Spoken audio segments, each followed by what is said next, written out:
No a teď člověk, který šéfuje poradcům Roberta Fica, připraven na Slovensku tedy Erik Kaliňák.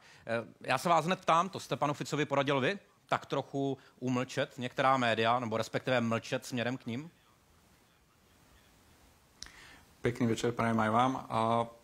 Áno, jedna z prvých takých rád, ktoré som dal pánovi premiérovi, boli smerom k našim médiám, ale bolo to, čo sa týkalo zahraničných ciest, pretože musím povedať, že keď som mal možnosť vidieť ich reportáže zo zahraničnej cesty pána premiéra, tak bola veľmi tendenčná, manipulatívna a teda ako obvykle kritická jednostrana. Takže som povedal, pardon, a vy jste mediální analytik, nebo jste si dělal nějaké takzvané čárky v rámci kvantitativní analýzy nebo kvalitativní analýzy, nebo to je váš subjektivní názor, to vás napadlo? Viete čo, keď nemusíte si robiť čiarky, keď je to 4 až 6-0. Takže bylo to velmi do očí bijúce. No ale to 4 nebo 6-0 říká kdo? To říká většinou třeba ve sportu nějaký rozhodčí. A tím rozhodčím jste vy, nebo pan Fico, nebo v demokratické společnosti to jsou nějaké nezávislé orgány. My tady máme třeba soudy nebo mediální rady a tak dál. Tak u vás je to tím rozhodčím kdo? Vy a pan Fico?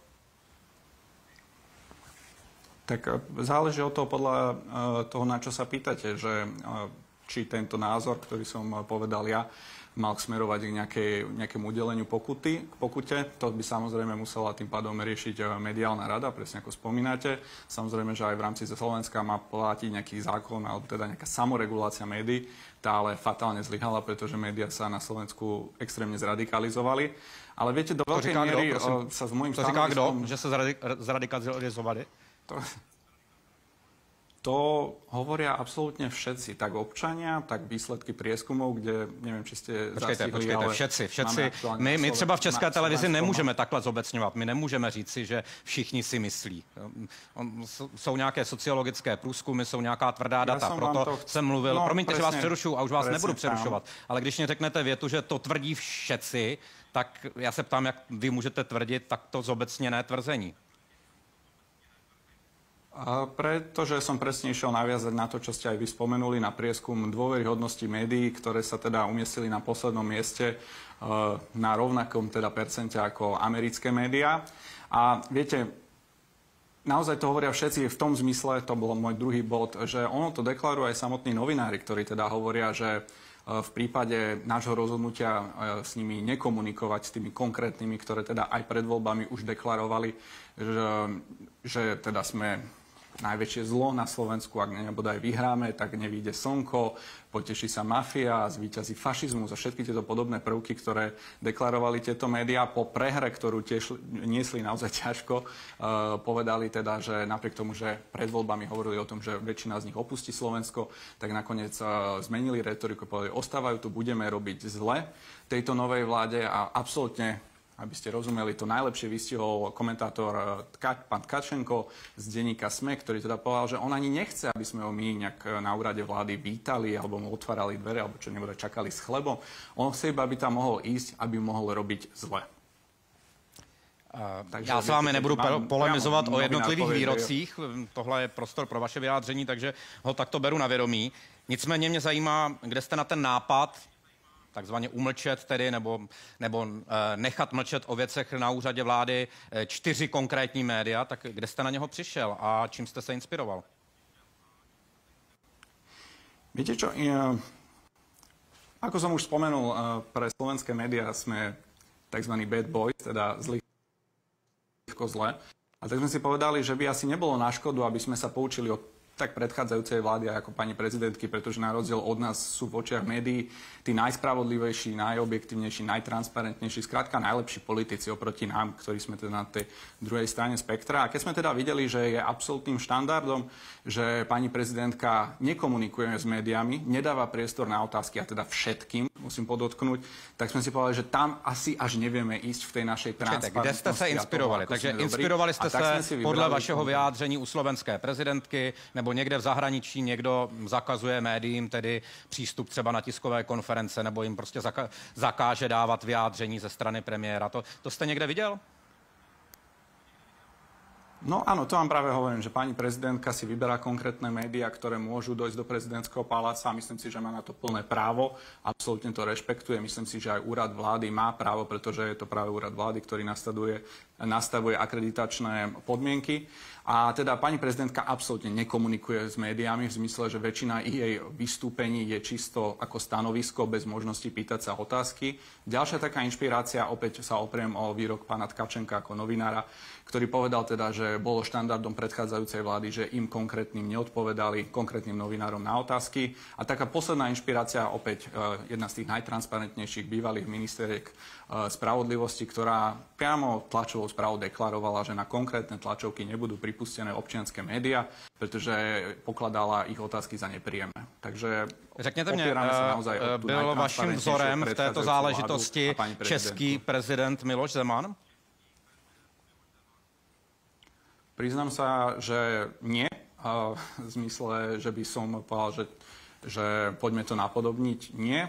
Myslím, že príklady, o ktoré sme sa opreli, som vám jasně zadefinoval. Ale já jen, že prezident Zeman v roce 2021, prezident České republiky, řekl, že se nebude vyjadřovat pro Respekt, pro Seznam Zprávy, pro Deník N a pořady České televize 168 hodin a Reportéři ČT. Teď jsme tedy o 2 roky dál na Slovensku a vy říkáte něco, řekněme, analogicky podobného. Tak se ptám, jestli Miloš Zeman, váš vzor, jestli je to zkrátka něco, co se vám tak zalíbilo, že si říkáte, vyzkoušeli bychom to i na Slovensku vůči médiím, o kterých my si myslíme, nebo my říkáme, že to dělají špatně, nevyváženě, že lžou a tak dále a tak dále. Protože on totiž i ten Miloš Zeman tehdy řekl větu, že ta konkrétní média vědomě šíří informace zkreslené, lživé a neobjektivní. Mně to hodně připomíná to, co řekl pan Robert Fico v tom svém vyjádření.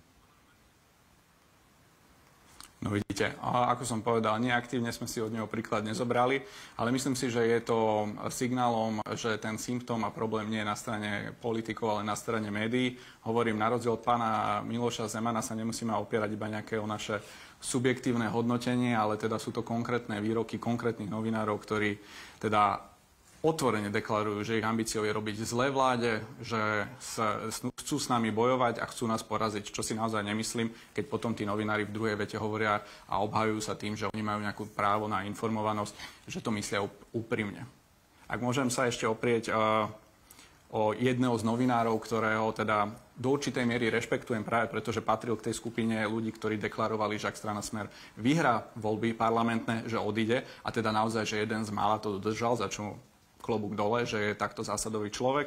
On sám povedal, že tieto argumenty, ktoré niektorí novinári využívajú, kde hovoria o tom, že zo zákona vyplýva právo na informovanosť a čo absolútne sedí, ale v zákone takisto aj presne napísaná povinnosť informovať pravdivo, včas a všestranne, čo posledné týždne po nástupe na úrad vlády sú konkrétne príklady, ktoré sú nespochybniteľné, naozaj to nie je len náš názor, je to nespochybniteľné, že klamali alebo minimálne zavádzali, či už úmyselne alebo nie, nechám na každého vlastnom hodnotení.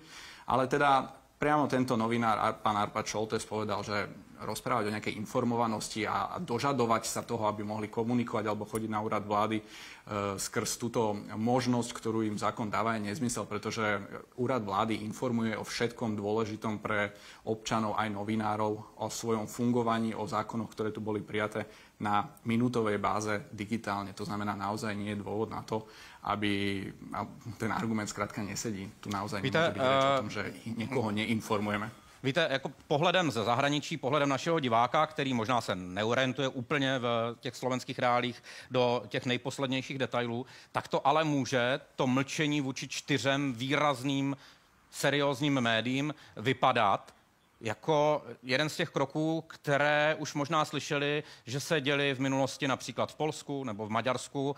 A je asi logické, že si lidé mohou ptát, jestli Slovensko tedy nebude další zemí, která bude omezovat svobodu slova, omezovat působení médií a naopak, řekněme, vycházet vstříc těm spřáteleným médiím konkrétních politiků. Tak když vám dám tuhle otázku, tak nebude Polsko a Maďarsko vlastně příkladem pro vás? Musím povedať, že takúto otázku si môže položiť naozaj iba neorientovaný člověk, který teda nesledoval dianie posledních 3 rokov. Já jsem si ji položil. Jsem pro vás neorientovaný? Tak, ak sa môžem tak spýtať, kde ste boli a robili ste takéto relácie v jenom režime bez... Pane Kaliňáku, nevím, jestli nás slyšíte. Že si dané médium... Nechejme běžet rozhovor a já otázku se pokusím položit znovu. Pane Kaliňáku, jestli mě slyšíte?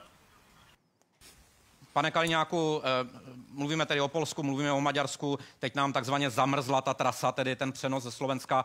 Pojďte mě prosím zopakovat odpověď. Naši diváci se neorientují, nebo já se neorientuju, nebo pořad Newsroom, který mapuje média, tak nemá zmapováno Slovensko dostatečně. Jak jste to myslel?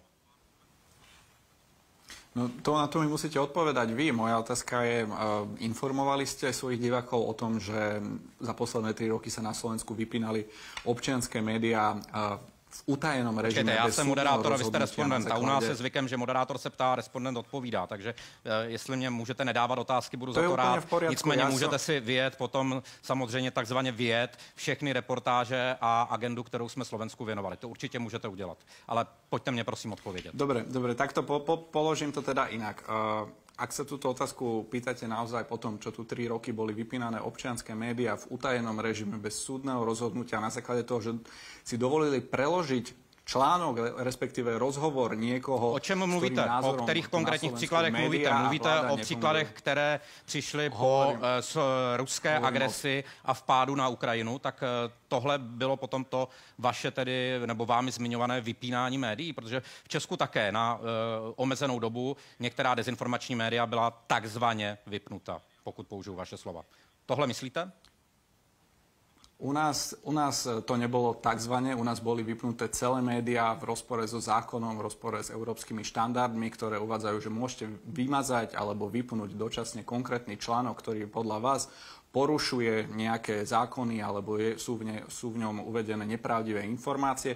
V tomto prípade boli citované preložené zahraničné rozhovory, v ktorých ľudia dávali svoj osobný názor a tento bol pokladaný za, ja neviem, dezinformáciu, alebo nazvite to ako chcete. A áno, hovoril som napríklad o hlavných správach alebo Infovojne, ale myslím si, že taká čerešnička na torte. A Infovojna je tedy seriózní web, který na Slovensku má fungovat a který rozhodně by měl být, řekněme, tím nejserióznějším, kterému budete odpovídat. Jenom abych si to ujasnil, možná i pro naše diváky. Teraz sa nerozprávame o tom, či komu máme odpovedať, alebo nie. My komunikujeme so všetkými. Je to občianske médium. Mluvíme o tom, že nekomunikujete se 4 médii. Tak nemůžete říkat, že komunikujete se všetkými.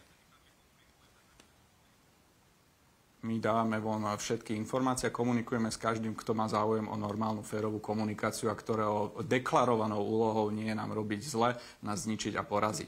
A posledný bod, predtým, než teda budeme pokračovať, sa chcem ešte vrátiť k tomu, že čo sa dialo za posledné 3 roky. Neviem, či ste to zaznamenali teda, alebo nie, nepýtam sa, iba konštatujem, že ja neviem.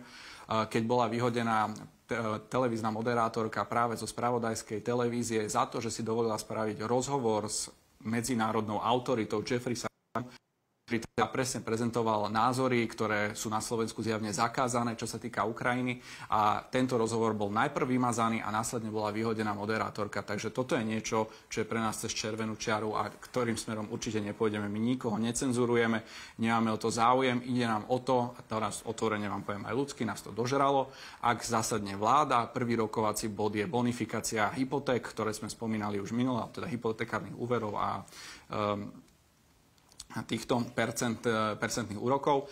A čo sme pred voľbami spomínali, že to bude jedna z prvých tém, ktorým sa budeme venovať. Zasadne vláda, schváli sa riešenie, ktoré teda ide nad rámec politického sľubu a ide pomôcť aj spätne.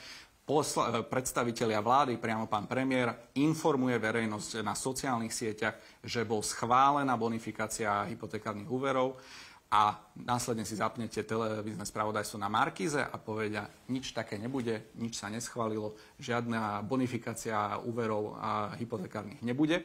A pritom máte hneď vedľa, si môžete zapnúť televíziu Joj napríklad, ktorá teda deklaruje, že áno, vláda to schválila, bude to fungovať. Tak sa vás pýtam, veľa novinárov aj na Slovensku argumentuje princípom rovnosti. Ja súhlasím, má byť rovnosť medzi médiami, len presne to má byť rovnosť iba medzi rovnými. Ak máte konkrétne médiá, ktoré úmyselne klamú a deklarujú, že je to ich cieľ, a máte tu médiá, ktoré sa snažia spravodlivo informovať, medzi nimi nemôže byť rovnosť a bolo by to z našej strany porušenie zákona, ak by sme robili... Znovu se dostáváme k téme otázce, která byla v úvodu rozhovoru.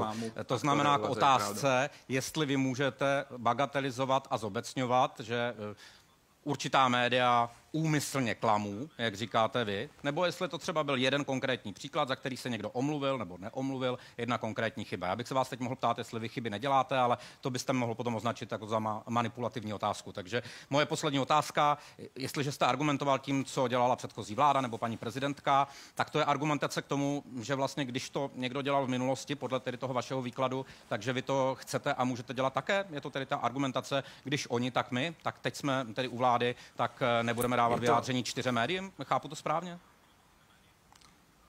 Nechápete to úplne správne, je to pekná otázka, ktorú pokladáte. Je to ten režim, že robila to predchádzajúca vláda a bola za to chválená, to znamená, očakával by som, že ak to budeme robiť my, budeme aj my chválení, čo je samozrejme niečo, čo sa nestane, pretože tieto médiá nie sú objektívne. Tolerovalo sa to, akceptovalo sa to, dokonca pri vypínaní občianskych médií sa niektoré médiá tlieskali a súhlasili s tým. My týmto spôsobom nejdeme. My sme vybrali konkrétne médiá, s ktorými považujem osobne, že je toxické mať vzťah, pretože v zásade prekrúcajú. Uvedol som jeden príklad, viem vám uviesť hneď druhý, keď došlo v parlamente k potyčke nášho poslanca, slovnej potyčke nášho poslanca s Igorom Matovičom. Já bych asi pro naše diváky nechodil do, řekněme, 10 konkrétních příkladů, včetně tedy vnitrostranické politiky. Mně šlo o ten princip a šlo mě o to, jestli tedy je správné a jestli tedy opravdu to chápu správně, že 4 média nebudou dostávat vyjádření, ale jiná, která třeba vy označujete za občanská, někdo jiný je označuje za aktivistická, někdo za alternativní a někdo možná i za dezinformační, ta vyjádření budou dostávat. Odpověď prosím v jedné, ve 2 větách a moc vám poděkuju za vaši účast. Budú dostávať informácie všetci tí, ktorí sa k nám nestávajú nepriateľsky, vopred to nedeklarujú a teda nehovoria o tom, že ich cieľom a úmyslom toho, aby došli na úrad vlády, je nám robiť zle. Myslím si, že je to absolútne férový prístup. Děkuji za odpovědi. Erik Kaliňák, šéf poradců Roberta Fica. Rozhovor v celé délce uvidíte na například facebookovém profilu pořadu ČT24 a samozřejmě velkou část tohoto rozhovoru jste viděli právě teď v newsroomu ČT24. Díky za účast. Pekný večer prajem, ďakujem.